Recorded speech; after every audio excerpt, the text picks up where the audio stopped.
Hello everyone, welcome to वेदा। तो आज का हमारा टॉपिक है ओवम। ओवम जो है फीमेल का एक गैमेट सेल है। बिफोर द फर्टिलाइजेशन हमें सबको पता है कि ये हैप्लॉइड सेल में होगा और आफ्टर द फर्टिलाइजेशन डिप्लॉइड हो जाएगा। ये एक सेकेंडरी oocyte स्टेज में होगा और ओवम जो स्पर्म से 1000 टाइम्स लार्जर होगा। अब ओवम है, उसके 3 लेयर्स हैं। फर्स्ट प्लाज्मा मेम्ब्रेन, जिसको हम विटलाइन मेम्ब्रेन भी बोल सकते हैं। सेकेंड जोना पेल्यूसिडा और थर्ड कोरोना रेडिएटा। अब यहाँ आपको पिक्चर में दिख रहा होगा कि जो फर्स्ट प्लाज्मा मेम्ब्रेन यानी कि विटलाइन मेम्ब्रेन है और सेकेंड जोना पेल्यूसिडा, उसके बीच में एक स्पेस है जिसको हम पेरीविटलाइन स्पेस बोलेंगे, और थर्ड कोरोना रेडिएटा। अब यहाँ ओवम का जो पिक्चर है उसमें आपको सेंटर में साइटोप्लाज्म के अंदर एक फीमेल प्रो न्यूक्लियाई दिखेगा और उसके साथ जो छोटे छोटे पार्टिकल्स है उसको हम कॉर्टिकल ग्रेन्यूल्स बोलेंगे। ये जो कॉर्टिकल ग्रेन्यूल्स है आफ्टर फर्टिलाइजेशन ये कोई भी स्पर्म को एंट्री नहीं देता है। अब हम सारे लेयर्स को डिटेल में पढ़ेंगे।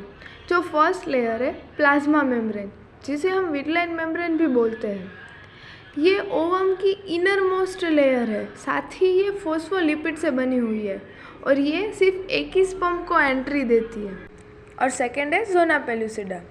ये जो जोना पेल्यूसिडा है वो बहुत थिक लेयर है, साथ ही ये प्रिवेंट करता है और ये ग्लाइकोप्रोटीन से बनी हुई है। अब जब आफ्टर द फर्टिलाइजेशन जब जाइगोट का फॉर्मेशन होगा तब ये जो जाइगोट है यूट्रस में इम्प्लांट होगा, तब जोना पेल्यूसिडा डिसअपियर होगी। अब जो थर्ड लेयर है कोरोना रेडिएटा। कोरोना रेडिएटा जो फॉलिकुलर सेल से बनी हुई है और साथ ही ये एक दूसरे के साथ हाइल्यूरोनिक एसिड से अटैच है। अब जब स्पर्म ओवम में जब एंट्री करेगा तो फर्स्ट उसको ये तीसरी जो लेयर है कोरोना रेडिएटा, उससे सामना करना पड़ेगा।